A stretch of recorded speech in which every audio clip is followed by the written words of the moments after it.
Je suis Riche Elisha, je suis en Afrique du Sud dans Pretoria et ma question est la suivante. Révérend, quel est le rôle et la valeur spirituelle du cordon ombilical et quelle peut être son influence sur notre vie et notre destinée? Merci à Riche Elisha qui, depuis Pretoria en Afrique du Sud, me pose deux questions essentielles. Quel est le rôle du cordon ombilical, encore le rôle et la symbolique du cordon ombilical dans l'évolution de l'être humain? Quelle peut être son influence dans la vie de tous les jours, la vie de l'homme? Avant de répondre à cette question, il est important de repartir du côté de l'anatomie humaine pour rappeler aux uns et aux autres que de façon scientifique ou encore de façon anatomique, lorsqu'on parle du cordon ombilical, on parle principalement de l'organe qui joint le fœtus ou encore l'embryon à son placenta. Il s'agit de cette espèce de petite corde qui relie le bébé ou encore le bébé dans son évolution à cette poche qui nous garde. Il faut dire que c'est par le cordon ombilical que les vaisseaux sanguins, les artères qui entretiennent le bébé relient ou encore permettent à l'enfant d'être nourri par sa maman, de recevoir l'oxygène, de recevoir l'essentiel de sa subsistance. De ce point de vue, du point de vue sur le plan purement spirituel, il faut savoir que le cordon ombilical est cette espèce de lien qui lie l'être humain, l'être vivant, l'homme ou la femme, principalement à sa parenté, à son ancestralité, à son ascendance, l'ascendance, le liant, le rattachant à ses aïeux. Que vous le vouliez ou non, on a pendant longtemps pensé que l'être humain était un être singulier sur la terre. Ça veut dire qu'il menait une vie personnelle, une vie seule.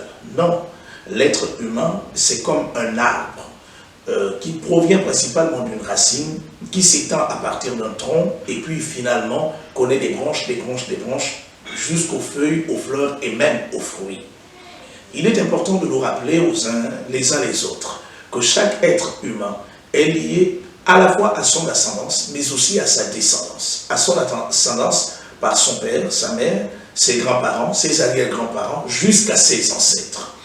À sa descendance par le biais de ses enfants, de ses petits-enfants, de ses arrière-petits-enfants, et ainsi de suite.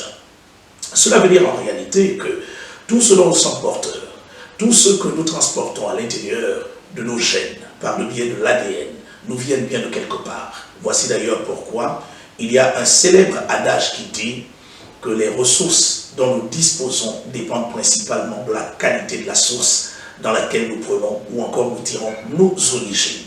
Cela dit, le cordon ombilical du point de vue spirituel va principalement être cette corde invisible qui rattache l'homme à son ancestralité, qui rattache l'homme à ceux de ses prédécesseurs qui en réalité sont les parents qui ont participé à son existence sur la terre. Si vous allez par exemple dans la généalogie de Jésus, en Matthieu chapitre 1, vous allez vous rendre compte qu'il est bien écrit: Abraham engendra Isaac, Isaac engendra Jacob, Jacob engendra Judas et ses frères, et etc., etc., etc. Il s'agit ici de l'arbre de vie qui est parti d'Abraham pour nous permettre d'avoir une idée de ce qu'était Christ Jésus. Le cordon ombilical peut-il avoir du point de vue spirituel une influence sur la vie d'un être humain? Bien sûr que oui. Permettez-moi de rappeler que les ressources d'un homme dépendent en grande partie de la source à laquelle il est directement rattaché. Si nous nous permettons de nous servir d'un élément de la nature, nous pourrons prendre la rivière. Une rivière qui est polluée à sa source, c'est-à-dire en amont, porte le risque de voir cette pollution affecter les consommateurs de l'eau dont elle est porteuse en aval. Voici d'ailleurs pourquoi il est important de nous pencher minutieusement et très sérieusement sur cette question, laquelle détient les conséquences ou alors porte les conséquences des situations auxquelles nous sommes en majorité confrontés. Les influences sont nombreuses. Je prends un cas atypique, celui des maladies dites incurables. Beaucoup de médecins aujourd'hui sont d'accord de reconnaître que certaines maladies dont les origines ne s'expliquent pas proviennent principalement de l'exposition de la parenté ascendante ou encore du port de la parenté ascendante de celle-ci. J'ai eu l'occasion de discuter avec un médecin en début d'année, lequel m'a dit, parce que j'ai comme ça participer à la consultation d'un bébé.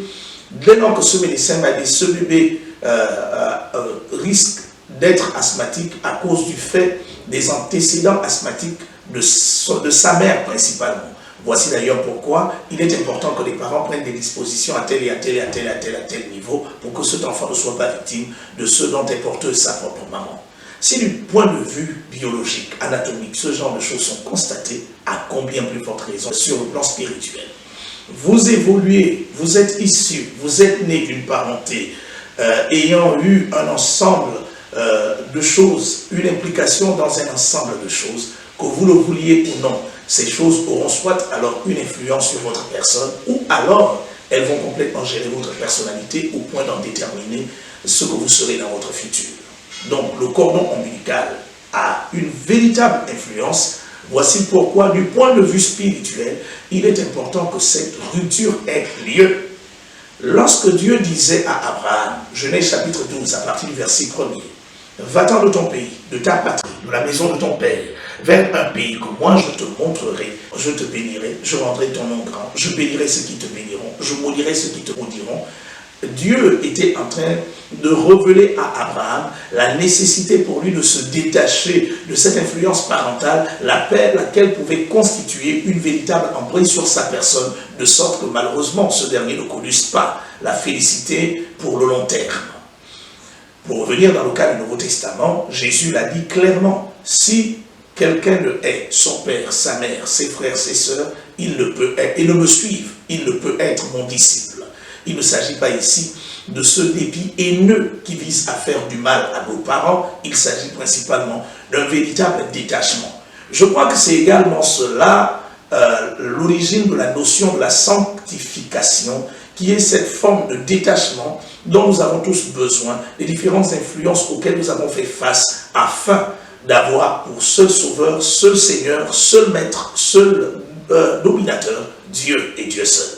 Mesdames et messieurs, au terme de ces deux questions, permettez-moi de rappeler que nous sommes tous victimes des antécédents liés directement à notre parenté. Et si nous ne nous examinons pas sérieusement par rapport à ces différentes questions, le malheur que nous courons, c'est que cette parenté aura toujours une influence sur nous à partir des gènes dont nous sommes porteurs et qui proviendraient principalement d'eux. Séparons-nous, ce n'est pas d'abandonner le père et la mère, les parents, non. C'est une séparation intérieure, laquelle vise essentiellement l'expérimentation de notre liberté la plus totale. Que Dieu vous bénisse et qu'il vous bénisse abondamment. J'espère avoir répondu à Elisha depuis Pretoria, en Afrique du Sud.